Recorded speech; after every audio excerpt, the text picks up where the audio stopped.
اعوذ باللہ من الشیطان الرجیم بسم اللہ الرحمن الرحیم السلام علیکہ یا ابا عبداللہ وعلی الارواح التي حلت بفنائک علیک منی سلام اللہ ابدا ما بقیت وبقی اللیل والنہار ولا جعل الآخر العہد منی لزیارتکم السلام علی الحسین وعلی علی ابن الحسین وعلی اولاد الحسین وعلی اصحاب الحسین علیہ السلام اللہم صلی علی محمد وآل محمد وعجل فرجہم اجمعین۔ دیکھوں تجھے تو آتا ہے نانا کا دور یاد، تو ہے بھلے زمانے کی تصویر اے حبیب۔ دیکھوں تجھے تو آتا ہے نانا کا دور یاد، تو ہے بھلے زمانے کی تصویر اے حبیب۔ زانو ہے شاہدی کا سر ہے آپ کا، زانو ہے شاہدی کا اور سر ہے آپ کا، کتنی حسین آپ کی ہے تقدیر اے حبیب۔ اپنے امام وقت کا تو با وفا رہا، اپنے امام وقت کا تو با وفا رہا، جنت ازل سے تیری ہے منتظر اے حبیب۔ اللہ اکبر اللہ اکبر۔ عزاداران مظلوم کربلا، آپ کی شریک غم سیدہ فاطمہ نقوی حسین از کلام حسین میں آپ کی خدمت میں حاضر ہوں۔ عزاداران مظلوم، اس سے گزشتہ مجلس میں نے عرض کی 2 محرم سید الشہداء کا ورود کربلا، انتہائی دردناک منزل تھی، ایک ایسا مقام جو دشت نینوا ہے۔ خاندان عصمت و طہارت نے وہاں پر پڑاؤ ڈالا، تطہیر خیمہ ابوالفضل عباس نے درود پڑھ کے لگایا، امام مظلوم نے مناجات پروردگار کی، جناب زینب کبریٰ نے ماں فاطمہ زہرا کو یاد کیا۔ یہ وہ وقت ہے جناب سیدہ کے رونے کی صدا آتی، کیونکہ ان کے فرزند اپنے مقتل کو پہنچے۔ اس سفر کربلا میں جو کہ پشت رسول ثقلین سے نوک نیزہ تک کا سفر ہے امام معصوم کا، میں سفر میں آپ کے ساتھ ہوں۔ ولایت ٹی وی کی جانب سے کاوش یہی ہے امام کے کلام کو آپ کی خدمت میں پیش کریں۔ یہ لمحہ بلمحہ داستان حرم، یا یہ کہہ دوں کہ حسین ابن علی کا قصہ غم، انہی کی زبانی میں آپ کی خدمت میں پیش کر رہی ہوں۔ آج اسی کا تسلسل برقرار رکھتے ہوئے کہ مولا 2 محرم کو ورود کربلا کر چکے، 3 محرم وہ دن تھا کہ عمر ابن سعد خدا لعنت کرے اس پہ بے شمار، کہ اس نے اپنے وقت کے امام کی نصرت کو چھوڑ کر زمانے کی آسائشوں، عہدوں، مال و دولت، عیش و عشرت کو ترجیح دی۔ ہر وہ چیز جو کہ دنیاوی ہے، فانی ہے، ختم ہو جانے والی ہے، مولا سے دور کرنے والی، کیونکہ ہمارے معصومین کا راستہ بقا کا راستہ ہے۔ عزاداران مظلوم، عمر ابن سعد نے 3 محرم کو کربلا میں جنگ کا ایک ماحول ایسا پیدا کیا کہ گھوڑے دوڑاتے ہوئے داخل کربلا ہوا۔ 4000 کا لشکر لے کر یہ میدان کربلا میں داخل ہوا۔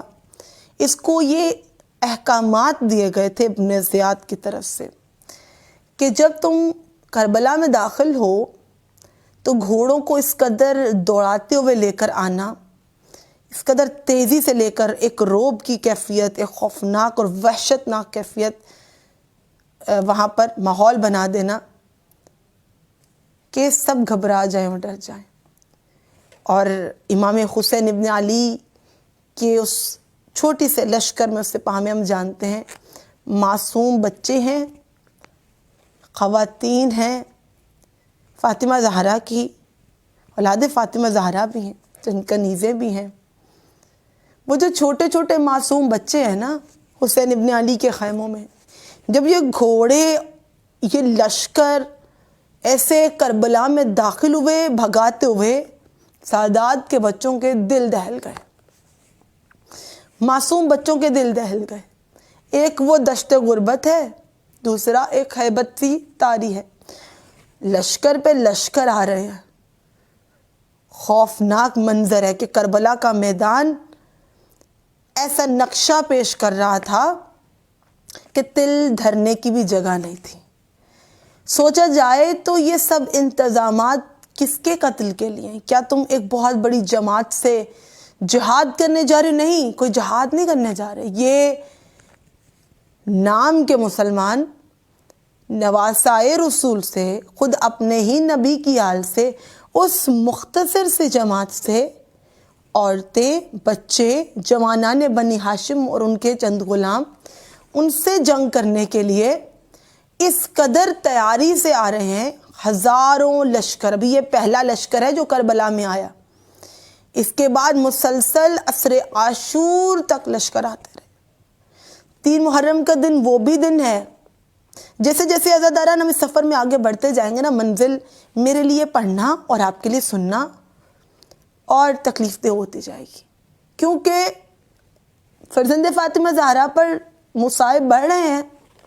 اور یہ مصائب ہر دن کے ساتھ بڑھتے بڑھتے ثانیہ زہرا بھی محسوس کری. ہم تو کچھ نہیں محسوس کرے کہ 3 محرم آ گئی, یہ دن کتنا مصائب سے بھرپور ہے. پھر 4 محرم, پھر 7 آئے گی, پانی بند ہو جائے گا, پھر 8 آئے گی, پھر شب عاشور آئے گی, اور پھر وہ عاشور کا دن کہ ہم گریا اور پرسا رضاداری اور ماتم کے بعد ایسے محسوس کرتے ہیں کہ ہمارے اعصاب میں کوئی جان نہیں, کوئی قوت نہیں, اور ہمارا اتنا بڑا نقصان ہے کہ جس کا کوئی ازالہ نہیں کر سکتا.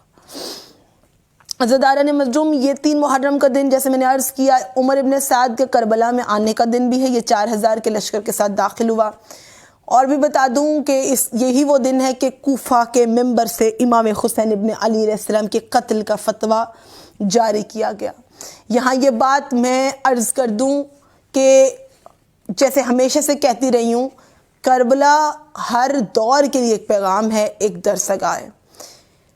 مسجدوں کے ممبر سے فتنے پھیلائے جانے لگے تو یہ اتنا بڑا نقصان کر دیتے ہیں. کوفہ کے ہی ممبر سے نواسائے رسول کے قتل کا فتویٰ جاری کیا. تمام لوگوں کو امام حسین کے قتل پر اس قدر آمادہ کر دیا.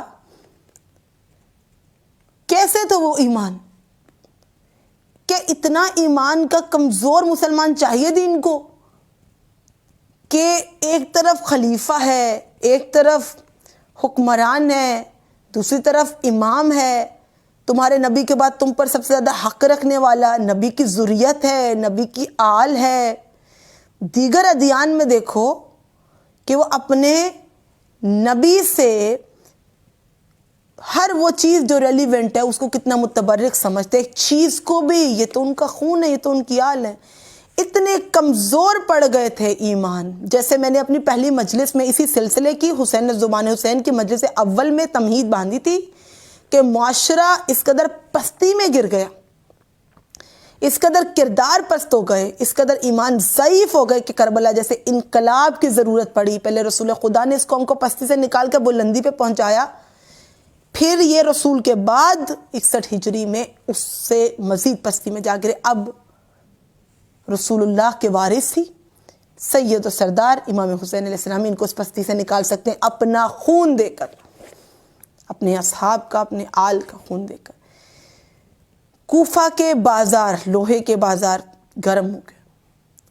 ہر کوئی اپنے اوزار لا رہا ہے امام حسین کے قتل کے لیے اس قدر آمادہ, کیونکہ امام حسین پہ جو ظلم کرے گا اسے یہ انعام ملے گا, جو اس سے بڑا ظلم کرے گا اس سے بڑا انعام ملے گا, جو اس سے بڑا ظلم کرے گا اس سے بڑا انعام ملے گا, جو جتنا بڑا ظلم کرے گا اسے اتنا بڑا انعام ملے گا, تاکہ ہم حاکم کو بتا سکے حسین پر سب سے زیادہ ظلم کرنے والے ہم ہیں, ہمیں سب سے بڑے انعام سے نوازا جائے. تاریخ کی کتابیں گواہیں, گو اینڈ اسٹڈی, دیکھیں کہ کس قدر ایمان ضعیف ہو گئے, کس قدر آپ اس دنیا کے لالچ اور طمع میں مدہوش ہو گئے. آپ کو فرق ہی نہیں پڑتا کہ ہم کس کی شہادت پر آمادہ ہیں.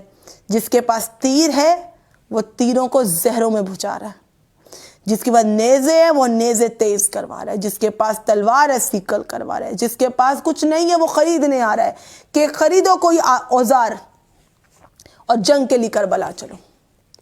یہ عالم 3 محرم کا کوفہ کا پیش کر رہی ہوں۔ کربلا میں امام مظلوم کربلا کے اپنے الفاظ سے جو مولا فرماتے ہیں، ہمارے کربلا پہنچنے کے 1 دن بعد عمر ابن سعد 4000 کے کوفی لشکر کے ساتھ کربلا میں وارد ہوا۔ اس نے عزرا بن قیس احمسی کو میرے پاس بھیجا تاکہ میرے یہاں آنے کی وجہ کے بارے میں سوال کرے۔ چونکہ عزرا مجھے خط لکھنے والوں میں سے تھا، اس لیے مارے شرم کے اس نے یہ ذمہ داری قبول نہ کی۔ عمر بن سعد اپنے لشکر میں موجود بزرگان کوفہ میں سے جسے بھی میرے پاس جانے کا حکم دیتا، وہ اس کی بات ماننے سے اس لیے انکار کر دیتا کیونکہ وہ مجھے خط لکھ کر دعوت دینے والوں میں سے تھے۔ بالآخر اس کام کے لیے قرہ بن قیس کو منتخب کیا گیا۔ جب ابن قیس ہماری خیمہ گاہ کے نزدیک آیا، میں نے اپنے ساتھ کھڑے اصحاب سے پوچھا، اے حبیب، اسے جانتے ہو؟ حبیب بن مظاہر نے کہا، جی یہ قبیلہ حنظلہ تمیمی سے تعلق رکھتا ہے۔ میں اسے اچھی رائے رکھنے والا سمجھتا تھا، یقین نہیں آتا کہ وہ اس لشکر کے درمیان موجود ہے۔ قرآن السلام کے بعد عمر بن سعد کا پیغام پہنچا ہے۔ عزاداران مظلوم، یہاں پہ قابل غور ہے، میں نے مولا کے جو الفاظ آپ کے پیش خدمت کیے، مولا نے اس سے پہلے ان کے بھیجے ہوئے تمام خطوط کا تھیلا بھی دکھایا، حر اور حر کے لشکر کو دکھایا، مسلسل بتاتے جاتے کہ میں تمہارے خطوط لکھنے کے نتیجے میں آیا ہوں۔ اپنے وقت کے امام کو اپنی نصرت کے لیے بلایا۔ یہ ایسا ہی ہے جیسے الاجل الاجل کہہ کر ہر روز بلانا، لیکن امام کو معلوم ہوتا ہے کہ ان کے دل تو آپ کے ساتھ ہیں، لیکن جو اعمال ہیں وہ آپ کی بالکل خلاف ہیں، یعنی کہ وہ آپ کے خلاف ہی اٹھیں گے۔ یہاں پہ یہ عالم ہے کہ جو آئے ہیں عمر بن سعد کے لشکر میں، یہ وہی لوگ ہیں جو خود امام حسین کو اپنی مدد کے لیے پکارنے والے ہیں۔ امام نے اپنے اہل بیت کی، اپنے جانثاران کی جان کو اس دین کی خاطر اور اس امت کی اصلاح کی خاطر جو خط لکھتی رہی، مولا کو مدینے میں رہنے نہ دیا، ہماری مدد کو آئیے۔ مولا مکے آئے، ہماری مدد کو آئیے، مکے میں نہ رہنے دیا۔ مولا اعظم سفر کوفہ ہوئے تو کوفہ جانے نہ دیا اور گھیر کر اس دشت غربت میں لے آئے۔ یعنی مقصد یہ نہیں ہے، صرف یہ مقصد نہیں ہے کہ حسین سے بیعت لی، مقصد ہے کہ اب حسین کو بیعت نہیں دی، حسین نے بیعت نہیں دی تو اب اس کو انتہائی دردناک شہادت بھی دی جائے، نہ صرف حسین کو بلکہ حسین کے اہل خانہ کو ناحق خون بہایا جائے۔ اس کی پوری پلاننگ کی گئی یزیدیوں کی طرف سے، دشمنان دین کی طرف سے۔ جو آئے ہیں لشکر یزید میں عمر ابن سعد کے ساتھ، شرم کے مارے اب امام کا سامنا نہیں کر سکتے، امام کو خطوط لکھنے والوں میں سے ہیں۔ مومنین، بہت پیغامات ہیں مولا کی ان خطبات میں۔ ہم بھی تو خط لکھتے ہیں، ہم بھی تو عریضے لکھتے ہیں۔ کربلا کو کسی بھی وقت میں اپنے وقت کے امام سے جدا نہیں کر سکتی، کربلا کے امام حسین کی کسی بھی تحریر کو میں وقت کے امام سے جدا نہیں کر سکتی، بہت مطابقت رکھتی ہیں۔ امام کا خطوط کے جواب میں مدد کے لیے آنا اور لوگوں کا ایسا رویہ کہ جو امام کے بالکل خلاف جاتا ہے اور امام کو حل من ناصر کی صدا دینی پڑتی ہے۔ ایسے بھی مقامات آئے کہ کچھ لوگوں کو امام حسین نے خود بھی خطوط لکھے، کچھ لوگوں کو امام نے خود بھی اپنی مدد کے لیے کہا۔ ایسے بھی لوگ تھے جن کو امام نے کہا، جانتے تھے یہ ساتھ نہ دیں گے، امام نے حجت تمام کر دی، کیونکہ جو حسین کے ساتھ نہ ہوگا وہ رسول اللہ کی شفاعت سے محروم رہ جائے گا۔ تو مولا نے پھر بھی ان کا احساس اور خیال کرتے ہوئے اپنی حجت تمام کر دی اور کہا کہ میرے ساتھ آ جاؤ، میں تم سے رسول اللہ کی شفاعت کا وعدہ کرتا ہوں۔ کہنے لگے لیکن اس دنیا میں ہمیں یہ حکومت، یہ مال، یہ دولت کہاں سے ملے گا؟ وقت کا امام پکار رہا ہے کہ میں تمہیں پھر بھی چاہتا ہوں کہ تم میرے ساتھ آ جاؤ، میری مدد کرو، میری نصرت کرو، میں تمہیں جد رسول اللہ کی شفاعت کی ضمانت دیتا ہوں۔ خود جنت کی ضمانت دیتے، جوانان جنت ہے، لیکن پھر بھی لوگ امام کے کہنے پر بھی امام کے ساتھ نہ آئے۔ اللہ اکبر، خدا یہ وقت کبھی نہ لائے کہ امام پکاریں اور ان کی چاہت کا دم بھرنے والے دنیا کے لالچ میں اس قدر کھو جائیں۔ مولا یہ لذت چاہیے، نہیں آ سکتے، اللہ نہ کرے۔ اب وہ لوگ ہیں لشکر عمر ابن سعد میں جو امام کو فیس ہی نہیں کر سکتے. خدا کبھی ہمیں ان میں سے نہ کرے جو اپنے امام کو فیس نہیں کر سکتے. کیونکہ ہم اب وہ خط لکھنے والوں میں سے یہیں پہ قرہ بن قیس کو منتخب کیا. خیمگہ کے یہ نزدیک آیا. مولا نے کہا کیا جانتے ہو؟ حبیب نے کہا یہ حنظلہ تمیمی قبیلے سے تعلق رکھتا ہے. میں تو اس کے بارے میں اچھی رائے رکھتا ہوں لیکن میں نہیں جانتا کہ یہ لشکر یزید میں کیسے شامل ہو گیا. دیکھیے کیسے کیسے لوگ جن کے بارے میں پہلے اچھی رائے تھی لیکن جب دین پر مشکل وقت آتا ہے تو لوگ کیسے دین کو چھوڑ کر دنیا کی جانب چلے جاتے ہیں. یہاں میں نے اس سے کہا امام کے فرمان تمہارے شہر کے باسیوں نے مجھے خط لکھ کر اپنے پاس آنے کی درخواست کی تھی. اگر تم میرے آنے سے ناخوش ہو تو میں واپس لوٹ جاتا ہوں. میرے جانب سے اپنے سپہ سالار سے کہو کہ میں نے اس زمین پر پیر نہیں رکھا مگر تمہارے شہر کے باسیوں کے خطوط کے ذریعے میری بیعت کرنے کے بعد انہوں نے تاکید کی تھی مجھے تنہا نہیں چھوڑیں گے. یہ لکھا خطوط میں امام کو تنہا نہیں چھوڑیں گے یہ لکھا اور میری مدد کریں گے. اب اگر میرا آنا تمہیں اچھا نہیں لگا تو میں یہ سب کچھ چھوڑ چھاڑ کر وہی لوٹ جاتا ہوں جہاں سے آیا تھا. عزاداران مظلوم خور نے رستہ روکا. مولا نے خور سے بھی یہی کہا کہ میں ان خطوط کے نتیجے میں آیا ہوں. اگر بلانے والے جو کہتے تھے کہ ہماری مدد کو آئیے ہمیں نجات دیجیے ظالم و جابر حکمران سے امام کی یہ تحریک کربلا امام کا اپنے گھر سے نکلنا انصاف اور عدل کے قیام کے لیے تو تھا. اپنے بدن کے ٹکڑے کروا لیے عدل کے ٹکڑے نہ ہونے دیے. خاندان طہارت کی شہزادیوں کو لے کر نکلے بچے معصوم بچوں کو لے کے نکلے بنی ہاشم کے جوانوں کو لے کے نکلے دودھ پیتے بچوں کو لے کے بھی نکلے غلاموں کو لے کے بھی نکلے اپنے جان نثاروں کو لے کے بھی نکلے. کس لیے؟ عدل و انصاف کے قیام کے لیے اس امت کے اصلاح کے لیے. اور مولا فرماتے ہیں میں خدا کا نام دنیا میں زندہ رکھنے اپنے نانا کی امت کی اصلاح کرنے کے لیے اپنے گھر سے نکلا ہوں اور اس دشت غربت میں آیا ہوں. امام کے الفاظ یاد رکھیں. اور مولا حور کو بھی یہ کہتے ہیں پھر عمر ابن سعد کو بھی کہتے ہیں مولا مسلمانوں پہ حجت تمام کرتے ہیں لاکھوں کروڑوں درود و سلام و ذات سید الشہداء پر کہ مسلسل حجت تمام کرتے ہیں کیا تم میرے ساتھ ہو یا تم دشمن کے ساتھ ہو. میرے ساتھ چلو میں جد کی شفاعت دلاؤں گا. میرے ساتھ چلو میری ماں کی دعا ملے گی. میں فاطمہ زہرا کا فرزند ہوں. میرے ساتھ چلو میں تمہارے وقت کا امام ہوں. جوانان جنت ہوں. میں حسین ہوں. معلوم ہوا تعارف حسین سن کر بھی دنیا ان کو زیادہ اٹریکٹ کی. دنیا کی چیزیں تو حجت تو تمام ہو گئی. کل کو جب یہ نعرے جہنم میں پھینکے جائیں گے تو یہ تو نہ کہیں گے کہ ہم نہیں جانتے تھے کہ ہم کس پہ ظلم ڈھا رہے ہیں. مولا حور کو بھی کہہ چکے مولا عمر ابن سعد کو بھی کہہ چکے. مولا مسلسل دشمن کو یہ کہہ رہے کہ میرا یہاں پر آنے کا مقصد کوئی جنگ نہیں ہے کوئی فساد نہیں ہے. میں تمہارے بلانے کے نتیجے میں آیا ہوں. اگر تم یہ نہیں چاہتے کہ میں یہاں آؤں تو میں جہاں سے آیا ہوں میں واپس پلٹ جاتا ہوں. کون جنگ پر آمادہ تھا اور کون امن پر آمادہ تھا مولا کے خطبات واضح کرتے ہیں. حق و باطل کا ایک زندہ معرکہ ہے کربلا. تمام حجتیں آپ کو تمام ہوتی ہوئی نظر آئیں گی. آپ کو حق ایک طرف نظر آئے گا آپ کو باطل ایک طرف نظر آئے گا. حق آ جائے باطل رخصت ہو جاتا ہے اور باطل کو تو چلے جانا ہی ہے اور باطل کو تو مٹ جانا ہی ہے.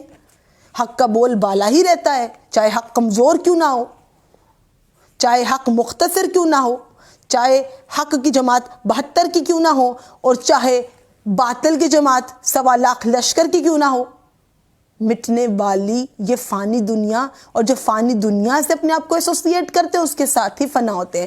جو اپنے آپ کو در اہل بیت سے منسوب کرتے ہیں اہل بیت بھی اس دنیا کے بعد تک قائم باقی ہیں. جب تک یہ دنیا رہے گی لبیک یا حسین کے صدا رہے گی. ان کے چاہنے والے بھی باقی رہیں گے اس دنیا میں بھی اور آخرت میں بھی لوال حمد کے سائے میں رہیں گے انشاءاللہ. مولا یہ مسلسل کہہ رہے ہیں کہ اگر مجھے نہیں بلایا یا اپنے وعدے سے تم پھر گئے تو مجھے جانے دو لیکن ان کو جانے بھی نہیں دیا جاتا. عمر ابن سعد سے امام کی گفتگو انتہائی اہم ہے. عزاداران مظلوم کربلا 3 محرم کا ہی دن ہے کہ جب میرے مولا و آقا حسین ابن علی علیہ السلام عمر ابن سعد سے گفتگو بھی فرماتے ہیں. یہ دن ہے کہ امام حسین کے قتل کے لیے کوفہ کے ممبر سے خطبے بھی جاری ہوتے ہیں. وہ دن ہے کہ عمر ابن سعد لشکر لے کر 4000 کے افراد کے ساتھ داخل کرب و بلا ہوا. یہ وہ دن ہے کہ یہ مختلف لوگوں کو امام کی طرف بھجواتا ہے ان کی خیمگاہ کے نزدیک کہ امام سے پوچھو کیا چاہتے ہیں، جس میں قرہ بن قیس احمد سی۔ 3 محرم کا دن ایک اور مناسبت سے بھی اہم ہے کہ یہ وہ دن ہے کہ میرے مولا آقا مظلوم کربلا اپنے بچپن کے دوست حبیب کو خط لکھتے ہیں، اور اس خط میں مولا فرماتے ہیں من الحسین ابن علی الی رجل الفقی حبیب ابن مظاہر الاسدی۔ رجل فقی کہہ کر مولا نے حبیب کو مخاطب کیا اپنے خط میں۔ عزاداران مظلوم، جب کربلا کے دشت میں بیبیاں ہیں، معصوم بچے ہیں، تھوڑے سے افراد ہیں اور لشکر پہ لشکر آتا ہے، روایت بتاتی ہے کہ لشکر کی کثرت سے میدان کربلا چھلک رہا تھا۔ آپ اندازہ کریں بیبیوں کا کیا عالم ہوگا، ادھر لشکر پہ لشکر گھوڑوں کو دوڑاتے ہوئے داخل ہوتے تاکہ گھوڑوں کے ٹاپوں سے معصوم بچوں کے دل دہل جائیں۔ بی بی نے فرمایا بھیا حسین، دشمن کی افواج مسلسل بڑھ رہی ہیں، لشکر پہ لشکر آ رہے ہیں، کوئی آپ کا چاہنے والا بھی ہے تو آپ بلا لیجئے۔ کہا آقا حسین نے کہ میرا بچپنے کا دوست ہے کوفے میں حبیب، اسے خط لکھتا ہوں۔ میرے مولا نے، یہ وہ ہستی ہیں، ہمارا سلام ہو حبیب ابن مظاہر الاسدی پر، امام حسین نے خط لکھا اور خط میں لکھا حبیب مرد فقی تم پر سلام ہو، کہا تم مجھ سے بڑی محبت کرتے ہو، رسول سے اور رسالت سے جو ہمارا رشتہ ہے تم مجھ سے واقف ہو۔ اس وقت اسلام خطرے میں ہے، دین خطرے میں ہے، اسلام کا بچانے والا میں حسین ہوں اور میرا بچانے والا اس عالم غربت میں کوئی نہیں ہے، اگر ہو سکے تو میرے پاس آ جاؤ۔ بھائی خط لکھ رہا تھا، جناب زینب دیکھ رہی ہیں، مولا نے خط تمام کیا، کہا بھیا خط لکھ لیا، ابھی دستخط نہ کیجیے گا۔ کہنے لگی ایک جملہ میری جانب سے بڑھا دیجیے۔ سیدہ زینب نے کہا بھیا حسین سے حبیب کے خط میں ایک جملہ میری جانب سے بڑھا دیجیے۔ مولا فرماتے ہیں عرض کیجئے کیا بڑھا دوں؟ کہا لکھیے الاجل الاجل، اے حبیب موت تیزی سے ہماری طرف آ رہی ہے، کہیں ایسا نہ ہو کہ تمہارے آنے سے پہلے موت ہم تک آ جائے، جلدی کرو۔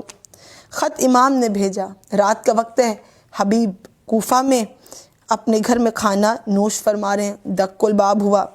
اس وقت کوفہ کا ماحول کافی خطرناک تھا، کیونکہ اس بات کو یقینی بنایا گیا تھا کہ کوفہ کے داخلی اور خارجی راستوں پر پابندیاں لگا دی جائیں، کوئی کوفہ میں امام حسین کی نصرت کے لیے کوئی خط نہ پہنچا سکے، کوئی آ نہ سکے، کوئی کوفہ سے باہر مولا کی مدد کو جا نہ سکے۔ ایسا ماحول بنا دیا گیا تھا کہ نواسہ رسول کے 72 سی جو جماعت چلی ہے اس میں کوئی تعداد میں اضافہ نہ ہو سکے۔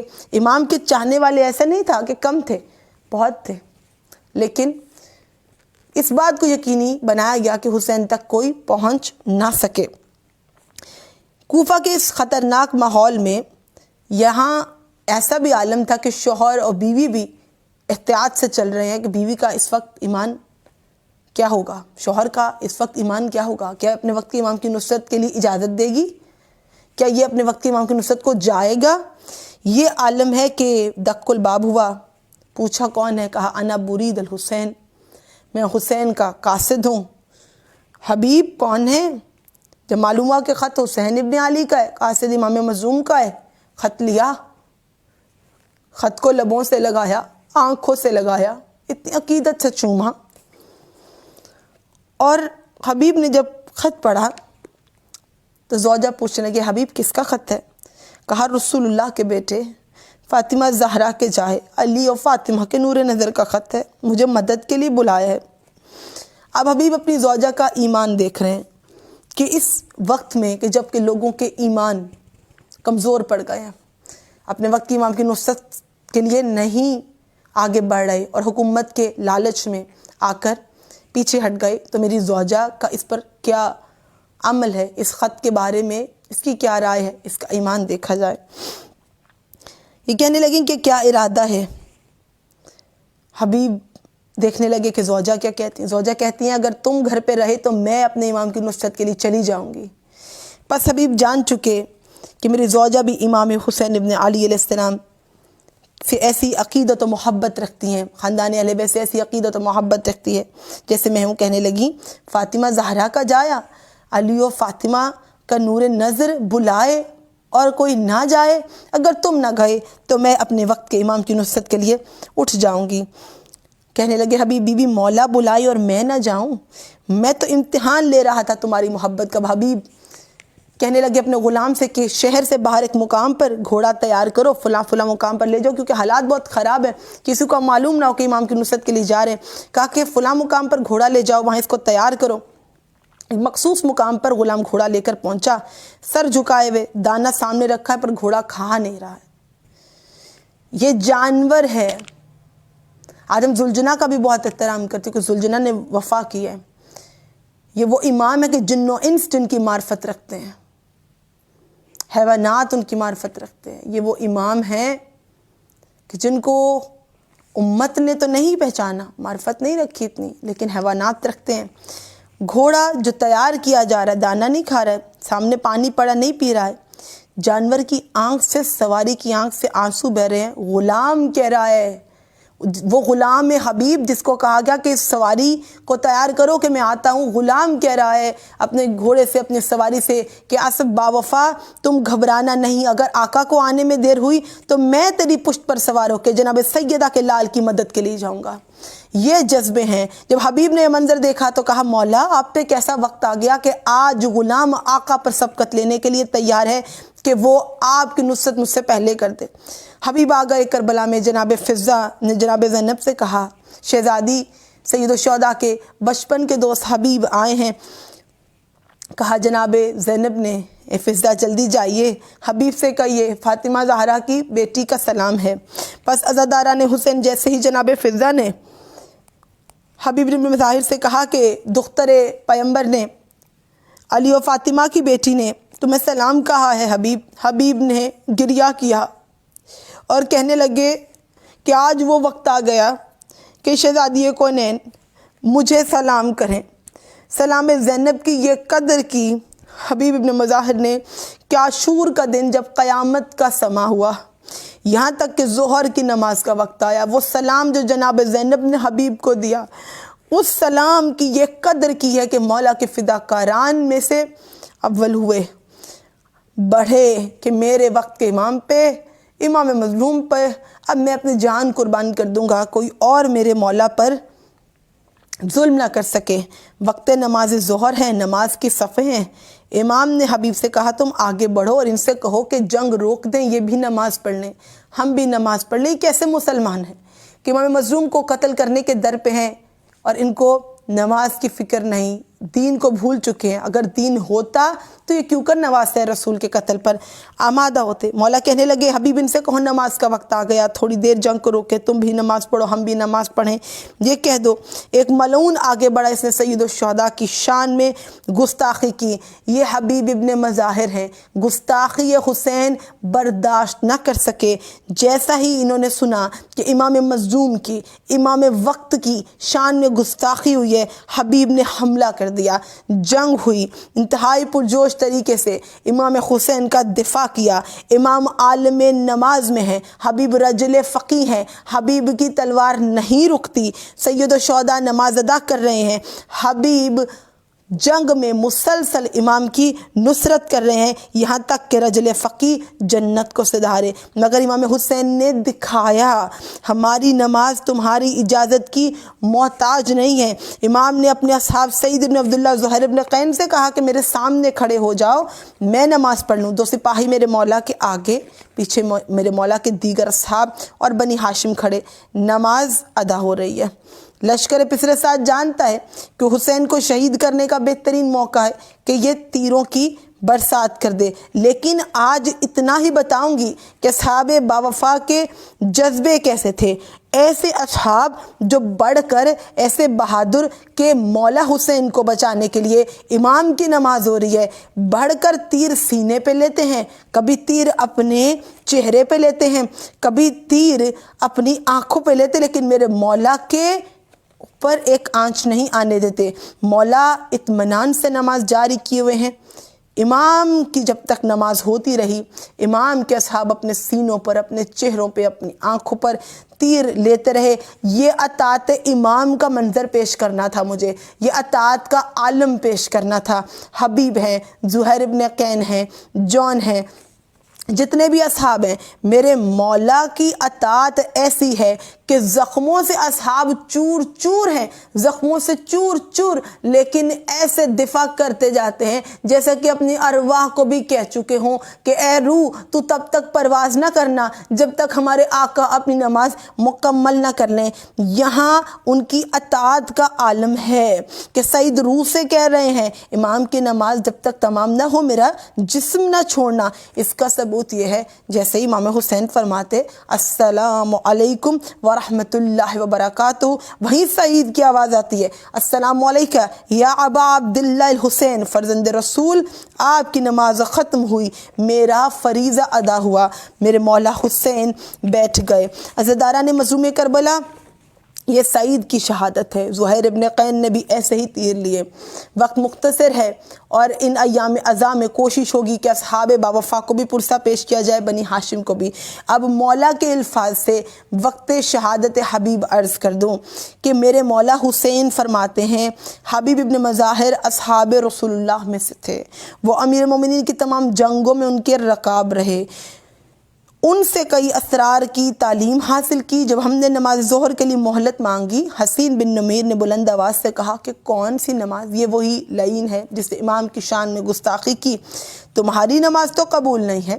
حبیب آگے بڑھے، اس سے کہا تجھے لگتا ہے کہ فرزند رسول کی نماز قبول نہ ہوگی اور تیری نماز قبول ہوگی کہ تو ان سے جنگ کے در پہ ہے جو کہ خاندان عصمت و طہارت کے چشم و چراغ، اور تو انہیں کہہ رہا ہے کہ امام کی نماز قبول نہ ہوگی تو کیا تیری نماز قبول ہوگی؟ یہ امام کی اطاعت کا منظر ہے کہ آگے بڑھ گئے، حبیب سے برداشت نہ ہوا۔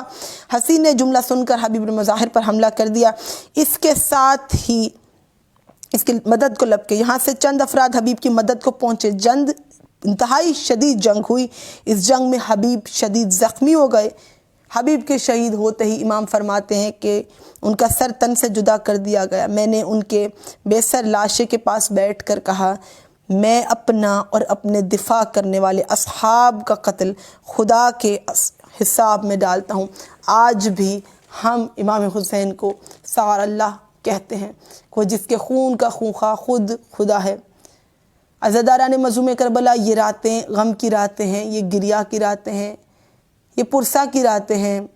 ان بیویوں کو پرسہ دینے کی کہ جن کی گودیاں اجڑ گئیں، ان بہنوں کو پرسہ دینے کی جنہوں نے اپنے بھائی اس دین پر قربان کیے، ان جوانان بنی ہاشم کو پرسہ دینے کی جو اپنی جوانیاں دے کر اس دین کو اپنے خون سے سیراب کرتے ہوئے چلے گئے۔ امام کے اصحاب باوفا کے سجدوں اور ان کی نمازوں کی یاد تازہ کرنے کے دن ہیں۔ آپ کی گریہ و پرسہ کی وہ آوازیں ہیں جن پہ امام صادق نے کہا کہ خدا کی رحمت نازل ہوتی ہے۔ جیسے ہی یہ دن بڑھتے جائیں، جیسے ہی ہم عاشور کی طرف بڑھتے جائیں، اپنا گریہ بڑھا دیجئے، کیونکہ فاطمہ زہرا کا گریہ بڑھ گیا۔ لعنت اللہ علی القوم الظالمین۔